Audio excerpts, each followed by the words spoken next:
আসসালামু আলাইকুম। প্রবাসী কর্মীর সন্তানদের সামাজিক নিরাপত্তা রক্ষায় আগে প্রবাসী কর্মীর সন্তানরা বিশেষ করে সুবর্ণ নাগরিকরা মাসিক ভাতা পেত ১,০০০ টাকা করে। সেটা বৃদ্ধি করে বর্তমান সরকার কিন্তু ২,০০০ টাকা করেছে। আগে যেই সামাজিক নিরাপত্তা বেষ্টনীর জন্য বিশেষ করে ৫ বছর মেয়াদী ভাতা দেওয়া হতো, এটার মেয়াদটাকে বৃদ্ধি করে কিন্তু প্রবাসী কর্মীর সন্তানদের জন্য ৭ বছর করা হয়েছে। ইতিমধ্যে গণপ্রজাতন্ত্রী বাংলাদেশ সরকারের ওয়াইজানাস কল্যাণ বোর্ড থেকে একটা বিজ্ঞপ্তি কিন্তু জারি করা হয়েছে ৮ মার্চ ২০২৬। স্ক্রিনটা ফলো করলে দেখতে পারবেন। তো এখানে আপনি চাইলে অফলাইনেও আবেদন করতে পারেন, অনলাইনেও পরিপূর্ণ আবেদন করার প্রক্রিয়া রয়েছে। তো এই ভিডিওতে বিস্তারিত জানাবো। ভিডিওটা লাইক করে চ্যানেলের নতুন দর্শক হয়ে থাকলে সাবস্ক্রাইব করে দিবেন। প্রথমত, আবেদনের ক্ষেত্রে যোগ্যতা।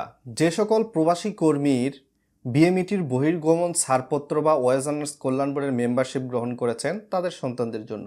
আর মৃত প্রবাসী কর্মীর ক্ষেত্রে যাদের পরিবারকে ওয়াইজানার্স কল্যাণ বোর্ড থেকে অনুদান প্রদান করা হয়েছে তাদের সন্তানও আবেদন করতে পারবে। মাসিক ২,০০০ টাকা ভাতা আগেই তো বলেছি, বাৎসরিক ২৪,০০০, ৭ বছর মেয়াদের জন্য। তাহলে ৭ × ২৪,০০০ কত আসে আপনারা নিজে হিসাব করতে পারবেন। আর মেয়াদের জন্য যে ভাতা প্রদান করা হবে তা ১ জানুয়ারি ২০২৬ থেকে কার্যকর হবে। এখন চলে আসে একজন প্রবাসী কর্মীর সন্তান পৃথকভাবে আবেদন করতে পারবে। সর্বোচ্চ ২ জন সন্তান পাবে, এর চেয়ে বেশি না। তো প্রবাসীর প্রতিবন্ধী সন্তানের পিতামাতার পাসপোর্টের ফটোকপি অনলাইন ও সরাসরি আবেদনের ক্ষেত্রে। প্রবাসে মৃত্যুবরণকারী কর্মীর ক্ষেত্রে বাংলাদেশ দূতাবাস কর্তৃক এনওসি সরাসরি আবেদনের ক্ষেত্রে লাগবে। সরাসরি আবেদনের ক্ষেত্রে প্রবাসীর প্রতিবন্ধী সন্তানের ২ কপি পাসপোর্ট সাইজের সত্যায়িত ছবি আর অনলাইনে আবেদনের ক্ষেত্রে ১ কপি ছবি লাগে। এর বাইরে গিয়ে উপজেলা সমাজসেবা অফিস কর্তৃক প্রদত্ত, যেহেতু প্রতিবন্ধী সন্তান, তাদের সুবর্ণ নাগরিকের পরিচয়পত্র কার্ড বা এর সত্যায়িত কপি লাগবে। আর যদি অনলাইনে সরাসরি আবেদন করেন সেটার ক্ষেত্রেও প্রযোজ্য। প্রতিবন্ধী সন্তানের পিতামাতার বিএমইটির বহির্গমন ছাড়পত্রের পৃষ্ঠা নাম্বার সহ ফটোকপি সরাসরি বা অনলাইনের আবেদনের ক্ষেত্রে। চেক গ্রহণকারী পিতামাতা বা অভিভাবকের ব্যাংক রাউটিং নাম্বার সহ ব্যাংক হিসাবের স্টেটমেন্ট অনলাইনে বা অফলাইনে দিতে হবে।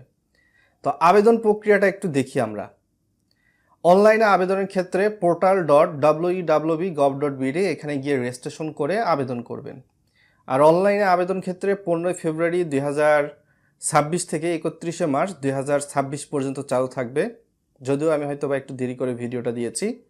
আর সরাসরি আবেদনের ক্ষেত্রে যে বিষয়টা আপনাদেরকে বলা হয়েছে, শুধুমাত্র ০১/১২/২০০৪ তারিখের পূর্বে ইস্যুকৃত পাসপোর্টে ম্যানুয়াল বহির্গমন ছাড়পত্রের ক্ষেত্রে বোর্ডের উপপরিচালকের অথবা সহকারী পরিচালক বা সহকারী পরিচালক প্রবাসী কল্যাণ সেন্টার কর্তৃক পাসপোর্ট উপস্থাপনে সত্যায়নপূর্বক সাথে জমা দিতে হবে।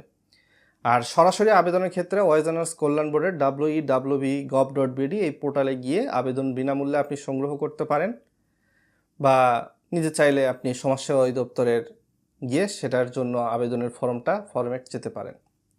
আর সরাসরি আবেদনের ক্ষেত্রে ঠিকানা হবে আবেদনপত্র যথাযথভাবে পূরণ করে ৩১ মার্চ ২০২৬ তারিখের মধ্যে আপনাকে পৌঁছাতে হবে ওয়াইজানার্স কল্যাণ বোর্ড, ৯ম তলা, ডেসপাস শাখা, প্রবাসী কল্যাণ ভবন, ইস্কাটন গার্ডেন, রমনা, ঢাকা। আবেদনে ভুল তথ্য প্রমাণিত হলে, কোনো অসম্পূর্ণ তথ্য থাকলে আবেদনটি বাতিল হবে। প্রতিবন্ধী ভাতা প্রদান সংক্রান্ত যে কোনো বিষয়ে কর্তৃপক্ষের সিদ্ধান্ত চূড়ান্ত বলে প্রযোজ্য হবে। ২০২১, ২২, 23, 24, 25 সালে যারা পেয়েছেন তাদের আবেদন করার দরকার নাই। এবং এখানে একটা ফোন নাম্বার দেওয়া হয়েছে ১৬১-৩৫।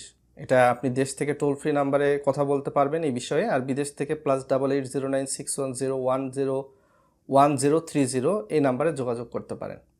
তো আপনারা হয়তো বা ইতিমধ্যে দেখতে পেয়েছেন এই সার্কুলারের A to Z বিস্তারিত ডিটেলস বিষয়। আমি আর অতিরিক্ত করে তেমন কিছু বলছি না।